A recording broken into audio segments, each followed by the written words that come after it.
Okay, um, this is my video presentation which explores the principles of safe work in practice that relate to paddle sport activities.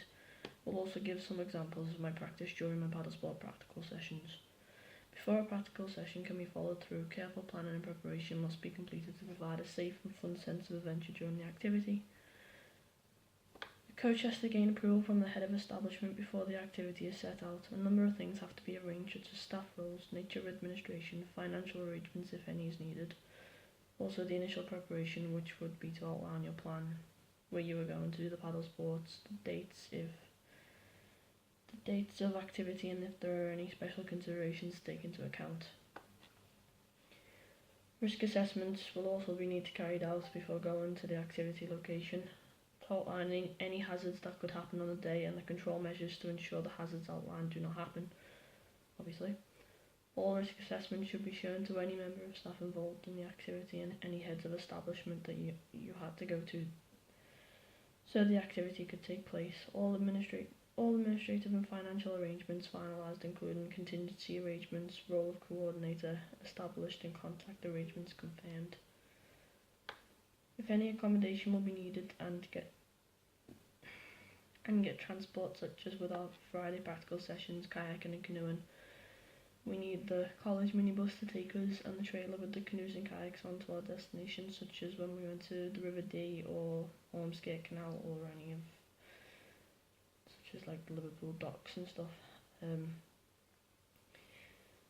There are forms that need to be completed before any activity can be carried out, such as medical forms and parental consent forms with emergency contact details for parents and guardians and details of the family doctor in case any emergencies take place. And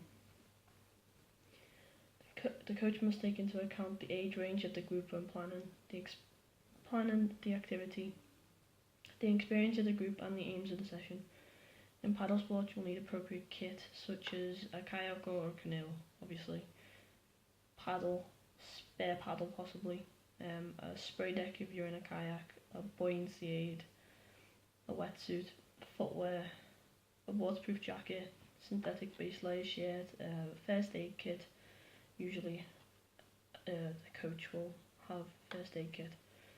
Extra warm clothes such as fleece, gloves, hat, any extra clothes, socks, spare shoes, towel, a dry bag which should include the extra warm clothes mentioned above, first aid kit, and pack lunch for the day, obviously if it's a long journey. Take a hot drink and a towel line as well. Knowledge of the location before the activity should preferably be first hand, but if not, then it should be from a reliable source. Flexibility in planning programs to allow for last minute modification, taking into account any change in weather conditions. The coach should refer to the national governing bodies and have the right qualifications for the activity. They should have knowledge of the paddle sports and knowledge of the level of the paddle sports that they are taking the participants on. A demonstration, if needed, should be shown to participants. The recommended coach to participant ratio for a kayak is one coach to 6 participants, and for a canoe usually about 1 to 8. They should also have prior knowledge of the group, such as their confidence, medical problems and their physical capabilities.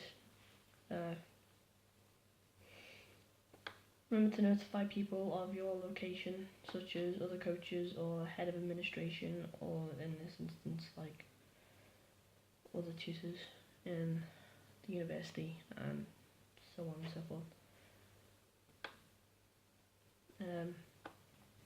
Be aware of the water levels, such as if it's calm, it may not actually be calm, it could have really strong currents, such as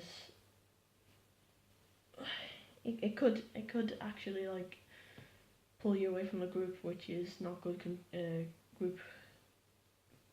not good control of group management, and could cause a hazard, such as capsizing or getting lost even.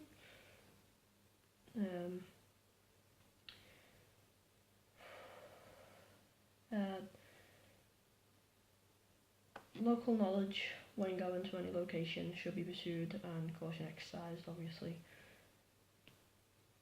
Said hazards caused by rapid drying out of mud flats could cause difficulties for any participants, especially if they're beginners, and this should be recognised as they will not be aware. They will be briefed obviously beforehand, but they may not be aware of all the risks.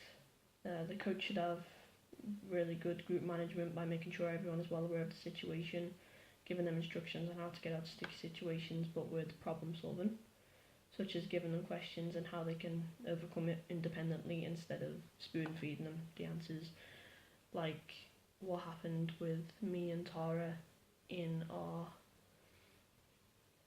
canoe and kayak practical last week. We got stuck between two rocks and our tutor Matt decided to let us get out of it independently, so that we know that if it happens next time and we are on our own, then we can overcome it and get out of it.